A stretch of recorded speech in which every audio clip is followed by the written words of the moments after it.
বাগান থেকে তুলে আনলাম টাটকা পালং শাক। তার আজকে একটা স্বাস্থ্যকর রেসিপি তোমাদের সঙ্গে শেয়ার করছি।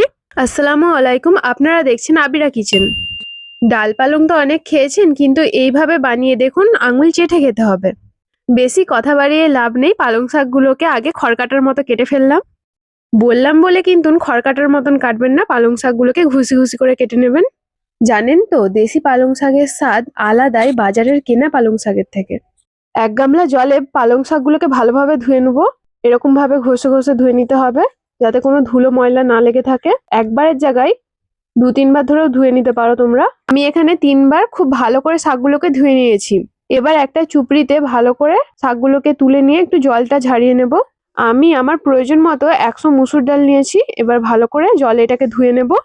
এটাও আমি 2বারের মতো ধুয়ে নিলাম। এবার ধুয়ে রাখা ডালটাতে পেঁয়াজ কুচি দিয়ে দিলাম, আর আগে থেকে থেতো করা রসুন দিয়ে দিলাম।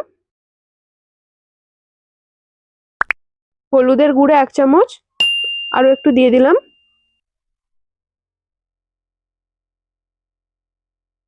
এক চামচ ধনে গুঁড়ো, আর হাফ চামচের মতো জিরে গুঁড়ো দিয়ে দিলাম। 3 চামচের মতো সর্ষের তেল দিয়ে দিলাম।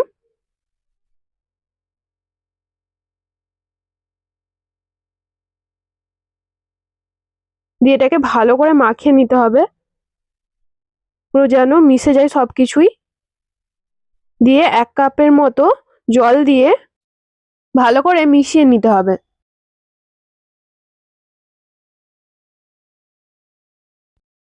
এবার আমাদের কাঠের উনুনে হাঁড়িটাকে চাপা দিয়ে 10 মিনিটের জন্য বসিয়ে দিলাম। 10 মিনিটের পর একটু ফুটে গেলে পালং শাকগুলো ডালে দিয়ে দিতে হবে। আমি পুরো পালং শাকটাই ডালে দিয়ে দিলাম। ভিডিওটি ভালো লাগলে চ্যানেলটি সাবস্ক্রাইব করে বেল আইকনটি প্রেস করে রাখবেন। তোমাদেরকে কাছ থেকে একটু দেখিয়ে দিলাম। এবার 2 চামচের মতো নুন দিয়ে দিলাম।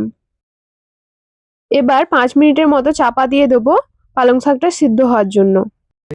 দেশি শাক সিদ্ধ হতে বেশি সময় লাগে না। আমার শাকটা সিদ্ধ হয়ে গেছে। ডাল ঘাটা দিয়ে এভাবে 2 মিনিটের মতো আমি ঘেটে নিচ্ছি। যত ভালো করে ঘেটে নেবে তত স্বাদটাও ভালো হবে, তাই আমি একটু সময় নিয়ে বারবার ঘেটে নিলাম। দিয়ে 1 গ্লাসের মতো জল দিয়ে দিলাম এতে। দিয়ে বাড়িতে তৈরি করা একটু মশলা আমি এতে ছড়িয়ে দিলাম। তো বন্ধুরা, ডাল পালংটি পুরোপুরি রেডি হয়ে গেছে। কালারটাও খুব সুন্দর এসছে, আর খুব সুন্দর গন্ধ ছাড়ছে। লাইক, কমেন্ট, শেয়ার করতে ভুলবেন না।